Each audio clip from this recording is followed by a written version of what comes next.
Hey guys, so right now I'm gonna do my Raptors round 2 preview because I never did it before and you guys are probably wondering where the hell is it. So I have like a huge note thing here. It is a pretty long preview in my opinion, but I don't want to it's pretty long. So I did miss the first round preview, which I was going to do, but then for some reason I just didn't do it. So I think they played Orlando. So of course, like going into like either round one shit first, right? So I'm just gonna put this here, see if I can, or maybe over here, just because like the camera's over here, so I'd be looking over there, which makes more sense. So that's better. Okay, good. So Toronto Raptors versus Philadelphia 76ers. So round one results. So Toronto beat Orlando 4-1 after losing game one, and then they won four straight. And some of those four wins were by like 20 to 30 points more or more. Philadelphia also beat the Nets. Also beat the Nets 4-1 after losing game one also. And then they won four straight as well. So the series schedule, game one is going to start tomorrow. I have no idea if that's 7 or something. I have no idea, but game one is tomorrow. Game two is Monday. Game three is Thursday. Game four is Sunday. And then game five, if necessary, Tuesday, May 7th. Game six, if necessary, Thursday, May 9th at Philadelphia. And game seven, if necessary, Sunday, May 12th in Toronto. So recapping the season series, so the results, Toronto won 3-1. The best of the games were the best game was December 5th, 2018, where the Raptors won it 113-102. The best performance was Kawhi Leonard on December 5th, 2018. He had 36 points, 13 for 24 field goal, 5 for 6 3-pointers, 9 rebounds, 5 steals, and 1 block. Of the 4 times the Raptors and Sixers met in the regular season, the closest meeting was decided by 11 points in early December. The season series opened just 2 weeks into the regular season when Toronto defeated Philadelphia 129-112 behind 31 points from Kawhi Leonard, Kyle Lowry 20 points, 12 assists, and Pascal Siakam 15 points, 15 rebounds. Each put forth impressive double-doubles, while the Sixers were led by 31 points and 11 rebounds from Joel Embiid. While Ben Simmons flirted with a triple-double, 11 points, 10 assists, 8 rebounds. He committed 11 turnovers on the night. The next meeting between the teams would come over a month later, and the Sixers had added Jimmy Butler to an already talented roster. Butler made his presence felt, scoring a game-high 38 points to go along with 10 rebounds, but Kawhi Leonard was too much, as he finished with 36 points, 9 rebounds, 5 steals, and a block to lead Toronto to an 11-point win. The Raptors dominated on the inside in the second meeting as Serge Ibaka finished with 18 points and 8 rebounds, and Jonas Valanciunas scored 26 points and grabbed 8 rebounds in a reverse roll. Joel Embiid scored just 10 points on 5 for 17 shooting and grabbed 12 rebounds. The Sixers' lone win came in the third meeting of the year when the Raptors were without Kawhi Leonard. Joel Embiid, 27 points, Ben Simmons, 26 points, and JJ Redick, 22 points, combined to score 75 points as Philadelphia earned a convincing 126-101 win at Wells Fargo Center. The Raptors were led by 26 points from Pascal Siakam and 20 points on 6 for 16 shooting from a hobby to Kyle Lowry. In the fourth and final meeting between the two teams this season, Kawhi Leonard scored a team-high 24 points despite shooting 3 for 11 from the field as the Raptors earned a 12-point win in Philadelphia. While he had a rough shooting night, Toronto's all-star forward converted on 16 of his 17 free throw attempts in the game to make his presence felt on the offensive end. Both Kyle Lowry and Serge Ibaka added 20 points apiece, while Pascal Siakam finished with 16 points in the win. In a losing effort, Joel Embiid scored a game-high 37 points to go along with 13 rebounds and 3 blocks, while Ben Simmons finished with 20 points, 7 rebounds, 6 assists, and 6 turnovers. So the key storyline is the Marc Gasol effect. So both the Raptors and 76ers made a number of big moves during the regular season to bolster their respective rosters to better prepare for the postseason. Perhaps one of the biggest, quite literally, was Toronto's trade deadline move to acquire center Marc Gasol from the Memphis Grizzlies. Gasol's passing ability has paid dividends for the Raptors, as evidenced by their increased efficiency on the offensive end. On the defensive end, Gasol has done an excellent job on interior scores, most recently playing a large role in limiting Magic All-Star center Nikola Vukovic, I don't know, to 11.2 pounds points on 36.2 field goal percentage. Sorry, yeah, I don't know basketball that well. I just like doing the previous two. I don't know the basketball that well. In the first round, it gets no easier this series as Gasol will now be tasked with slowing down the Sixers and with the Sixers, all NBA center Joel Embiid, who averaged 24.8 points and 13.5 rebounds in their first round series win over the Nets despite the fact he wasn't 100%. While Gasol was not yet a member of the Raptors roster for any of their 4 meetings with the Sixers this season, he has impressive track record against Embiid in his career. The two have met 5 times, and Gasol has had a hand in holding Embiid to averages of 14 points on 34.4 field goal percent, 12.4 rebounds to go along with that, with a 4.4 turnovers per game. The Gasol-led Grizzlies were 3-2 against Embiid and Sixers. In 4 games against the Raptors this season, Embiid averaged 26.3 points, 11.8 rebounds, 3.0 assists, or 3 assists, and 1.8 blocks per game. His performance on the offensive end and Gasol's ability to slow him down could very well be what swings the series. So going into 3 players to watch, both teams wise. The Cats here again. So obviously the first one is Kawhi Leonard. So versus Philadelphia in 2018-2019 in 3 games, 30.3 points, 48.1 field goal percent, 50.3 or 50% 3 points, shooting from 3-point range, and 90.9% for the free throws, 7.7 rebounds, 4 steals, and 2.7 assists. Leonard made his presence felt in the 3 games in which he took the floor against Philadelphia this season. Starting with the 31-point performance early on in the year, Kawhi was the Raptors' leading scorer each time they defeated the Sixers. Perhaps the most eye-popping stat from Leonard's 3 games against Philly this season derives from his ability to get to the line. Leonard averaged 11 free throw attempts through the 3 games. That's actually really good. Well, I think I'm not really that much into basketball, but I just assume that's good. Thanks in part to his going 16 for 17 from the line in a win in early February. After averaging 27.8 points, 6.6 rebounds, and 3 assists in the Raptors' first-round series win over the Magic, playoff Kawhi is in full effect. He'll look to continue his stellar play in the second round. So from Philadelphia, Ben Simmons versus Toronto in the 2018-2019 season in the 4 games. He had 16.3 points, a 62.8 field goal percent, 9.3 rebounds, 8.8 assists, and 6.3 turnovers. My cat's in the background. So Ben Simmons has the opportunity to reverse some recent misfortune that he's had against Leonard and the Sixers. While the Sixers' 23-year-old All-Star put up impressive numbers on efficient shooting splits, he has a clear issue with turning the ball over against Toronto. To open the season, Simmons committed a career-high 11 turnovers as the Raptors' defense stifled him throughout the night. Turnovers have been a season-long issue for the Sixers, and it all begins with their point guard, who dictates the pace of their game with his unique blend of size, speed, and playmaking ability. In Philly's 3 losses to Toronto, Simmons averaged 8 turnovers per game. He committed just 1 turnover in their win. You good there? And for the Toronto Raptors, Kyle Lowry versus Philadelphia in 2018-2019 4 games, 16.8 points, 40.7 field goal percent, 34.4 FG percent again.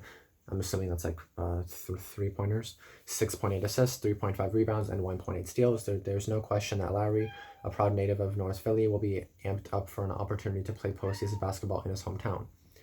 During the regular season, Lowry appeared in all 4 games against the Sixers and scored exactly 20 points in all games except 1. The All-Star guard's worst scoring performance against Philly came during his early December slump, as he finished with just 7 points on 2 for 8 shooting with 4 assists and 3 steals. Lowry's grit and ability to score can give the Sixers problems on a defensive end, could also be just what the Raptors need to steal a game at Wells Fargo Center. In his most recent game in Philadelphia, Lowry scored 20 points while connecting on 5 of his 9 3-point attempts and dished out 6 assists. So here are some fast facts. So Philly has advanced to the second round in consecutive years for the first time since doing so in 2000 and 2001. Toronto has now advanced past the first round for 4 consecutive seasons, which is obviously good. The Leafs on the other hand, have lost 3 straight in the first round, but that's not make that atypical hockey, but I just thought I'd throw that in there. This is the second postseason meeting between the Raptors and Sixers, and the first since the 2001 Eastern Conference semifinals. In that series, Allen Iverson, and Vince Carter were engaged in one of the best duels in NBA history, and Philadelphia won in 7 games. The Sixers have lost 13 straight games at Scotiabank Arena. Their last road win over the Raptors came on November 10th, 2012. That's insane. Including the postseason, the Raptors are 34-10 at home, while the Sixers are 22-21 on the road. Home court advantage could prove to be a big aspect of the series. So some more storylines, just like from a different article for the Sixers. So the Sixers are in the second round for the second postseason in a row, and will be hoping to avoid a repeat of last year when they went out in 5 games to the undermanned Celtics. Oh, Boston, I hate Boston so much. This time around, though, they have Jimmy Butler and Tobias Harris, whom they traded for during the season, but they'll also be facing a dynamite Raptors team led by Kawhi Leonard. There's a lot of pressure on the Sixers now that they are no longer a young, up-and-coming team. How the series goes could determine what happens in the summer with Butler and Harris, for whom they spent a lot of assets to acquire. For the Raptors have been a playoff staple in the East for years now, but they've been knocked out of the playoffs 3 seasons in a row by LeBron James and the Cleveland Cavaliers. Luckily for them, the King. Oh, don't even get me started on the King shit. I was telling my freaking friend Francis, he's not the fucking king. Like, I hate when people call him the King. Like, he ain't no king. Like, yes, he's a really good player, but I tell them he's not a fucking king. Like, there's no king. He's not a king, and that's the end of it. Okay, bye. Since the King, not the King, is out in Los Angeles now, and they won't have to deal with him on the court, nor the psychological effect of facing him. They will take on a very talented Sixers team, though, and will also have plenty of pressure given their own off-season goals. Last summer, they went all in to get Kawhi Leonard, and a deep playoff run may be necessary to convince him to stay. So just some notes for the Raptors in general. So number 1, only Eastern Conference team. So the Raptors are the only Eastern Conference team that has won a playoff series in each of the last 4 years, have won 4 playoff games for the first time in franchise history. 2, have seen the biggest drop in pace from the regular season, 100.6 possessions per 48 minutes, of 15th in the league, to the playoffs, 95.7, 13th. And number 3, have been at their best in the first, plus minus 27.8 points per 100 possessions. I have no idea what that means. And third, plus minus 32 quarters. They were a plus minus 9.6 per 100 possessions in the second quarter, and were outscored by 6.5 per 100 in the fourth. So for the Raptors offense, just some notes. They led the playoffs with 5.2 secondary assists per game. They ranked second in the playoffs in ball movement, 358 passes per 24 minutes of possessions, but 12th in player movement, 10.8 miles traveled per 24 minutes of possession, according to Second Spectrum tracking. Number 2, they led the postseason with 9.8 catch and shoot 3-pointers per game. And number 3, they ranked third in the first round with 31 points per game on the drives. And the Raptors postseason notes for defense. Number 1, they were the league's second most improved defensive team in the first round, allowing 11 fewer points per 100 possessions than they did in the regular season. The 95.8 points per 100 that the Magic scored were also 12.3 fewer than they scored in the regular season. That was the biggest season drop. That was the second biggest drop in offensive efficiency. Number 2, they have allowed just 0.96 points per possession in transition, the lowest mark in the playoffs. And number 3, they led the playoffs with deflections, 14.6, and charges drawn, 1.8 per game.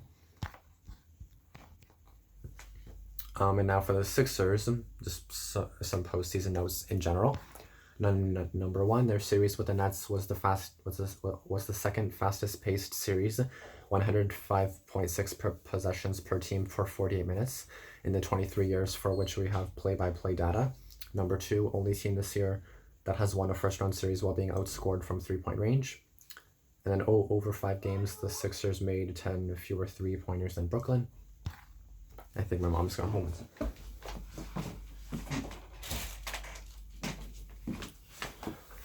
So for the offense for the Sixers, some notes.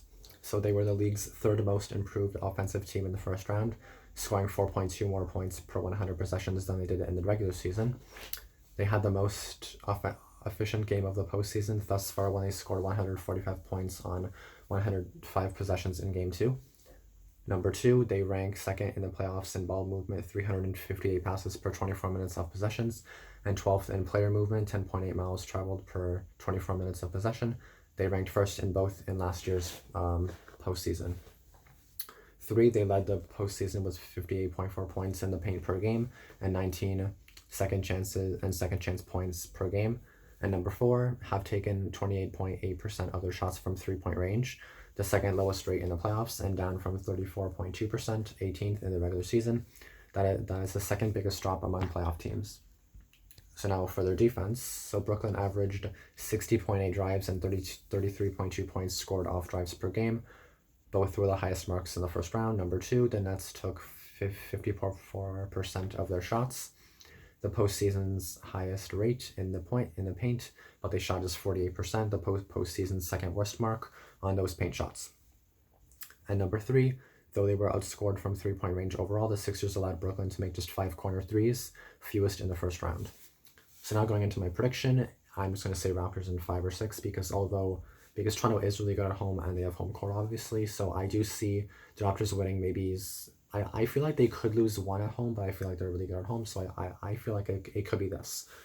I feel the Raptors will win games 1 and 2, and then lose game 3 or 4, and then it'll be 2-1, 3-1 Raptors, or maybe if they're lucky, it could be 2-2 after the 5 or after the 4 games. But I feel like it could be 3-1 Raptors, but it definitely could be 2-2. So the Raptors in 5 or 6. So just some key things for both teams. Obviously, don't do turnovers.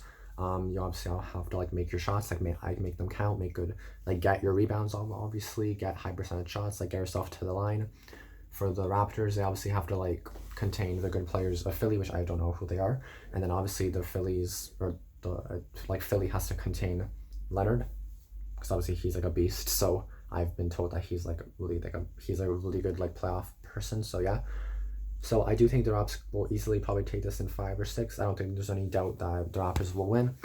But it could be a lot closer than we think. I don't know. I don't think that they'll beat them by 30 points like they did against Orlando, but we'll see what happens. It is the playoffs. Of course, NBA is a lot more predictable than the NHL, because then the NHL is not that predictable, as we've seen in the first round. So that's basically it for this video. I hope you guys liked it. Let me know in the comments below what you guys think, who will win, and just some stats maybe that I don't know, that maybe something that I forgot to say, which I know my friend Francis is going to watch this video, and then he's going to say you forgot to say this, and I'm going to say, well, you didn't tell me to say it, because he's really good in basketball. He helps me with my videos, because I don't know what the hell to say. But yeah, anyway guys, I hope you guys like this video. Go Raptors go, and yeah, let's see how far they can make it. Hopefully the finals, because I'll be freaking lit, and it would be lit to see Toronto explode if they won, so I'll be pretty lit too. So yeah.